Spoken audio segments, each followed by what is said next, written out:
अगर आपका बहुत शक्तिशाली शत्रु है तो आप उससे कैसे जीतें। यही बात एक बार महाराजा युधिष्ठिर ने भीष्म पितामह से पूछी। उन्होंने कहा, हे पितामह, मुझे बताइए कि यदि कोई राजा किसी राज्य को जीत तो ले, लेकिन उसके पास यदि खजाना और सेना आदि ना हो तो वो अपने शक्तिशाली शत्रु के सामने क्या करे, उसका सामना कैसे करे। तब भीष्म पितामह ने युधिष्ठिर जी को कहा कि इस विषय में मैं तुमको समुद्र और नदियों का अति प्राचीन काल में हुआ एक संवाद बताता हूँ। उन्होंने बताया कि एक बार समुद्र ने नदियों से पूछा कि हे नदियों, मैं देखता हूँ जब तुम लोगों में बाढ़ आती है तो बड़े बड़े वृक्षों को जड़ से उखाड़कर तुम अपने प्रवाह में बहा लाती हो, किंतु उनमें कोई बेंत का पेड़ दिखाई नहीं देता। बेंत का शरीर तो बहुत पतला होता है, फिर भी तुम लोग उन्हें बहाकर क्यों नहीं लाती हो। वैसे भी बेंत तो तुम्हारे किनारों पर उगता है और तुम उसे बड़ी आसानी से उखाड़कर अपने प्रवाह के साथ बहा के ला सकती हो। तुम लोग उसे कमजोर समझकर उसकी उपेक्षा तो नहीं कर देती हो, या फिर बेंत के पेड़ों ने तुम लोगों का कुछ भला तो नहीं किया है। मुझे इस विषय को जानने में बड़ी उत्सुकता है कि आखिरकार बेंत का वृक्ष नदियों के किनारे को छोड़कर कभी क्यों नहीं आता।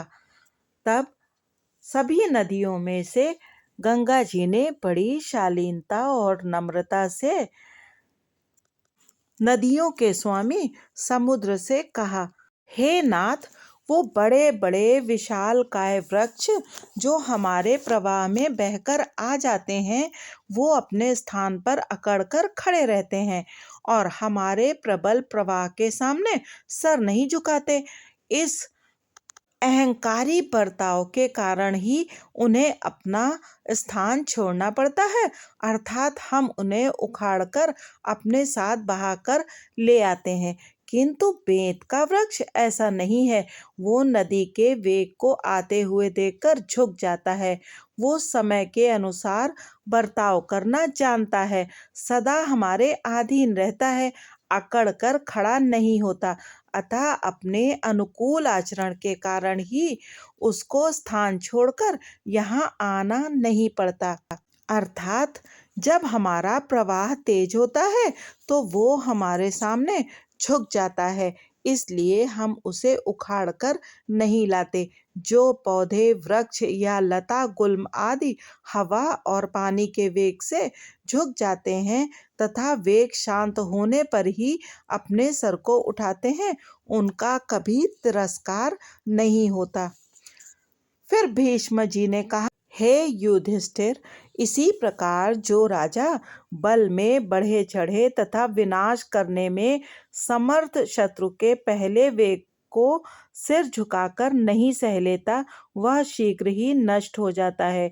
जो बुद्धिमान अपने तथा शत्रु के बल और पराक्रम तथा बुद्धिमत्ता को जानकर उसके अनुसार बर्ताव करता है, उसकी कभी भी पराजय नहीं होती। अतः जब शत्रु को बल में अपने से बहुत बढ़ा हुआ समझे तो विद्वान पुरुष को बेंत की तरह नम्र हो जाना चाहिए।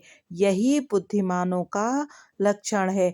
नीति की ये बात केवल राजाओं के लिए नहीं है, सामान्य मनुष्य के लिए भी ये बात उतनी ही सत्य है।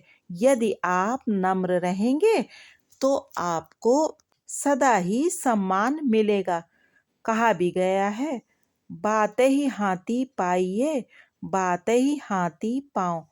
अर्थात विनम्रता पूर्वक मीठे वचन बोलेंगे तो आप राजा के दरबार में हाथी भी प्राप्त कर सकते हैं पुरस्कार रूप में।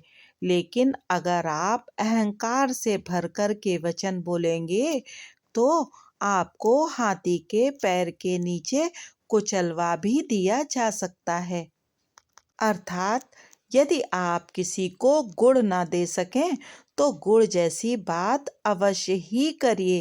वाणी ऐसी बोलिए मन का आपा खोए, औरों को शीतल करे आपहु शीतल होए। धन्यवाद।